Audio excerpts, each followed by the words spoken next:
ఓం శ్రీ గురుభ్యో నమ. అంగారక గ్రహం, కుజగ్రహము అంటే కొన్ని రోజుల పాటు ఏదైతే మనకి గ్రహం అనేది ఆ రాశిలో ఉన్న రోజుల కంటే ఎక్కువ రోజులు ఉంటే దాన్ని స్తంభన అంటాం. ఆ స్తంభన అనేది ఏంటంటే కుజగ్రహానికి కొన్ని రోజుల పాటు స్తంభన అనేది జరుగుతుంది. ఇక్కడ అంటే కుజస్తంభన జరిగింది.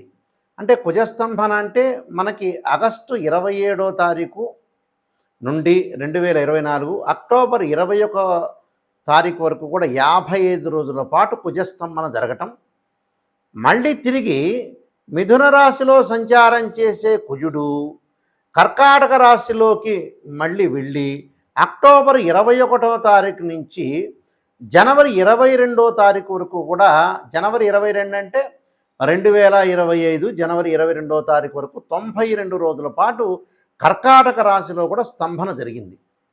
దాని తర్వాత జనవరి 22వ తారీఖు నుంచి ఏప్రిల్ 3 వరకు మళ్ళీ మిథున రాశిలోకి సంచారం.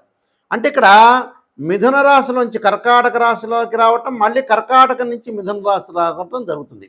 అంటే ఇక్కడ జనవరి 22వ తారీఖు 2025 సంవత్సరం నుండి ఏప్రిల్ 3వ తారీఖు 2025 వరకు కూడా మిథున రాశిలో 81 రోజుల పాటు సంచారం జరిగింది. మళ్ళీ ఏప్రిల్ 3వ తారీఖు నుంచి ఆగస్టు 27, 2025 కర్కాటక రాశిలో మళ్ళీ స్తంభన. అంటే మిథున రాశిలోంచి ఫస్ట్ ఆగస్టు 27 నుంచి అక్టోబర్ 21 వరకు కూడా 55 రోజుల పాటు ఉండటం, మళ్ళీ కర్కాటక రాశిలోకి 92 రోజులు, తర్వాత మళ్ళీ జనవరి 22 నుంచి ఏప్రిల్ 3 వరకు 2025 81 రోజులు ఉండటం. అంటే మళ్ళీ ఏప్రిల్ 3వ తారీఖు 2025 నుంచి ఆగస్టు 27వ తారీఖు వరకు కూడా మళ్ళీ కర్కాటక రాశిలో సంచారం. అంటే మిథునము కర్కాటకం, మిథునము కర్కాటకం. అంటే దాదాపుగా ఈ మిథున రాశిలో సంచారం చేయటం అనేది ఎక్కువ రోజులు జరుగుతుంటుంది. అంటే మిథున రాశిలో సంచారం చేయటం అని అంటే మనకి దాదాపుగా 55 + 81 రోజులు, అంటే దాదాపుగా ఎక్కువ రోజులు మనకు సంచారం చేస్తుంటుంది. సంచారం చేయటం వల్ల ఎలా ఉంటుందంటే 146 రోజుల పాటు మిథున రాశిలో సంచారం చేయటం, అలానే కర్కాటక రాశిలో కూడా ఎక్కువ రోజులు సంచారం చేయటం జరిగింది. దాదాపుగా ఆగస్టు 27, 2024 నుంచి ఆగస్టు 27వ తారీఖు 2025 తారీఖు వరకు కూడా దాదాపుగా సంవత్సర కాలం పాటు ఏదైతే కుజస్తంభన అనేది జరిగింది. కుజస్తంభన అంటే ఏంటంటే ఏ గ్రహానికి లేనటువంటి కేవలం కుజుడికి మాత్రం వచ్చే ఒకానొక అవస్థని స్తంభన అంటారు. అంటే ఎప్పుడు కూడా ఒక రాశి నుంచి మరొక రాశికి సంచారం చేసేటప్పుడు మిగతా గ్రహాలతో కాకుండా కుజుడు ఇక్కడ ఒక్కొక్కసారి ఒక్కొక్క రాశిలో స్తంభన జరుగుతుంది. పోయిన సంవత్సరం కూడా ఈ స్తంభన అనేది జరిగింది. అంటే దీనికి ఏమిటంటే బుధ శుక్ర రవి మాసం, మాసార్ధత కుజ అంటారు. గురు ద్వాదశ మాస నేత్ర సన్మానసం శనీశ్వరం అంటారు ఇక్కడ. అంటే ఏ గ్రహము ఏ రాశి యందు ఎంతెంత కాలం ప్రమాణాలు ఉండాలో అంతంత కాలం ఆ రాశిలో ఉండే ఆ గ్రహం అనేది ప్రయాణం చేస్తుంది. అటువంటిది కుజుడికి సంబంధించిన విషయాల్లో 45 రోజుల పాటు కుజుడు ఒక రాశి నుంచి మరో రాశికి ప్రయాణం చేస్తాడు. 45 రోజుల కంటే ఎక్కువగా ఉంటే దాన్ని కుజస్తంభన అంటారు. అంటే మాసార్ధత కుజ అంటారు. అంటే నెలన్నర పాటు మరి కుజుడు ఉంటే మామూలుగా ఉన్నట్టు, అంటే 45 రోజుల పాటు. 45 రోజుల కంటే ఎక్కువగా ఉంటే దానికి కుజస్తంభన అని అర్థం. అంటే జన్మరాశి గతే భౌమాయ రాక్షస పీడిత అంటారు.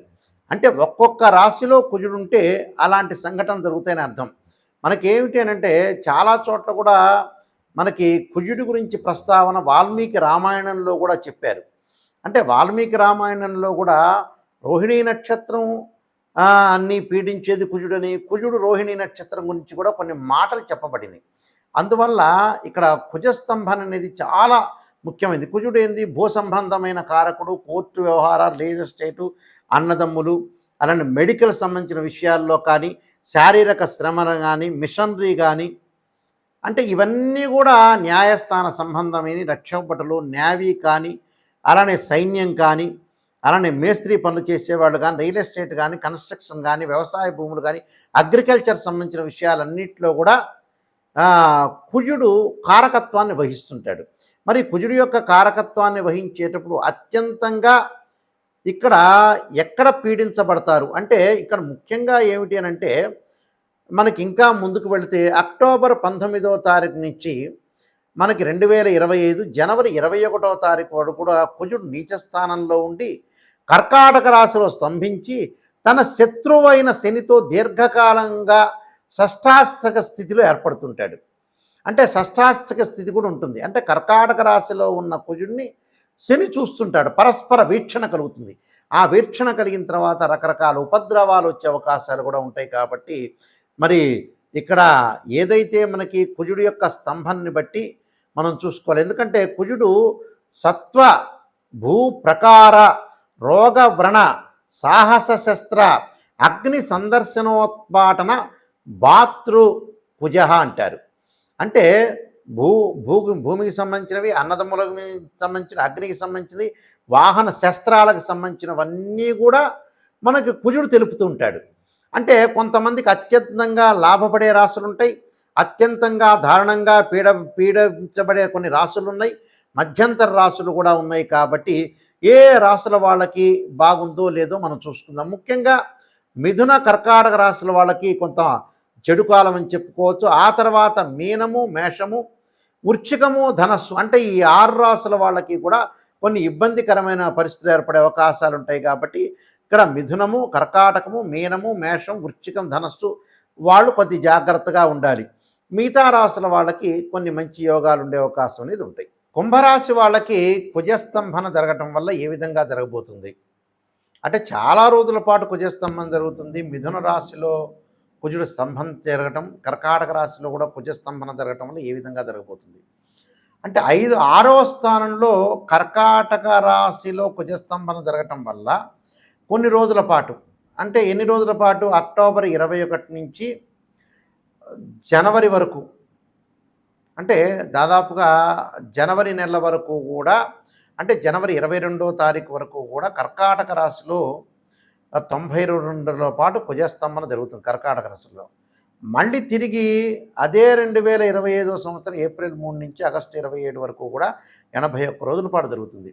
ఇన్ని రోజుల పాటు కూడా మనకు 6వ స్థానంలో ఏదైతే కుజుడు యొక్క ప్రభావం వల్ల భూ సంబంధమైన వ్యవహారాలు అనుకూలంగా ఉండటం, భూములు కొనటం, ఇళ్ళు కొనుగోలు చేయటం, వ్యవసాయ పరంగా అనుకూలంగా ఉండటం, రుణ బాధలు తగ్గటం, ముండి బాకీలు వసూలు కావటం, బ్యాంకుల నుంచి కూడా మనకి లోన్లు రావటం, శత్రులు కొంతమంది మిత్రులుగా మారటం, సరైన నిర్ణయాలు సరైన సమయంలో తీసుకోవటం, అనేక మార్గాల్లో ఆదాయం బాగా పెరగటం, పశువులు వల్ల లాభం కలగటం, అలానే రక్షణ శాఖ వాళ్ళకు కానీ న్యాయవాదులకు కానీ వాళ్ళకు ప్రమోషన్లు రావటం, స్త్రీ లాభము, వాహనాలు కొనుగోలు చేయటం, నూతన వాహనాలు, ఎలక్ట్రానిక్ గుడ్స్ కొనుగోలు చేయటం, బంగారు ఆభరణాలు కొనుగోలు చేయటం, ప్రభుత్వం యొక్క రుణాలు తీర్చగలగటం, పాత బాకీలన్నీ కూడా కొన్ని ఏదైతే మనం మొండి బాకీలు అనుకుంటాం అలాంటివన్నీ కూడా వసూలు కావటం, ధార్మిక కార్యక్రమాలు, అలానే కొన్ని స్టోర్సు, నూతన వ్యాపారాలు, భాగస్వామ్య వ్యాపారం బాగా కలిసి రావటం, గృహ వస్తు లాభాలు కలగటం, శత్రువులు కూడా జయించబట్టం, కోర్టు సంబంధించిన సమస్యలు, అన్నదమ్ముల మధ్యలో సఖ్యత, కెమికల్ కంపెనీ వాళ్ళకి బాగుండటం, ఒకటి రోగాలు అనేవి కొంత కుదుటపడటం, అన్నదమ్ములకు ఏదైతే కోర్టు సమస్యలు పంచాయతీలు ఉన్నాయో అవన్నీ కూడా కోర్టు ద్వారా పరిష్కారం జరిగి ఎవరి ధనం వాళ్ళకు వచ్చే అవకాశాలు ఎక్కువ ఉంటాయి. అలానే కొంత నమ్మిన వారి వల్ల కొంత భయం జరుగుతున్నా కొద్దిగా మంచి జరిగే అవకాశాలు ఎక్కువ ఉన్నాయి. అలా 5వ స్థానంలో మరి కుజుడి యొక్క సంచారం ఎప్పుడు ఉంటుంది? 2024 ఆగస్టు 27 నుంచి అక్టోబర్ 21 వరకు, అలా 2025 ఏప్రిల్ 3 నుంచి ఆగస్టు 27 వరకు ఉంటుంది 2025లో. ఏదైతే ఆ మిథున రాశిలో ఉంటే, మిథున రాశిలో ఉండటం వల్ల, మిథున రాశిలో ఎప్పుడు ఉంటాడు అంటే మళ్ళీ రిపీట్గా చెప్తున్నాను, ఆగస్టు 27 నుంచి అక్టోబర్ 21, 2024. 2025లో మిథునంలో ఎప్పుడు ఉంటాడంటే జనవరి 22 నుంచి ఏప్రిల్ 3 వరకు ఉంటాడు. 5వ స్థానంలో ఉంటే ఆ సమయంలో శరీరం ఆరోగ్యాన్ని కాపాడుకోవాలి, సంతతి వల్ల సమస్యలు రాకుండా కొంత కాపాడుకోవాలి. అంటే సంతానం డెవలప్మెంట్ చెందుతున్నారు, డెవలప్మెంట్ చెందట్లేదని ఆందోళన జరుగుతుంటుంది. డెవలప్మెంట్ చెందుతుంటారంటే ఆందోళన ఉండదు, కానీ డెవలప్మెంట్ చెందట్లేదంటే ఆందోళన ఉంటుంది.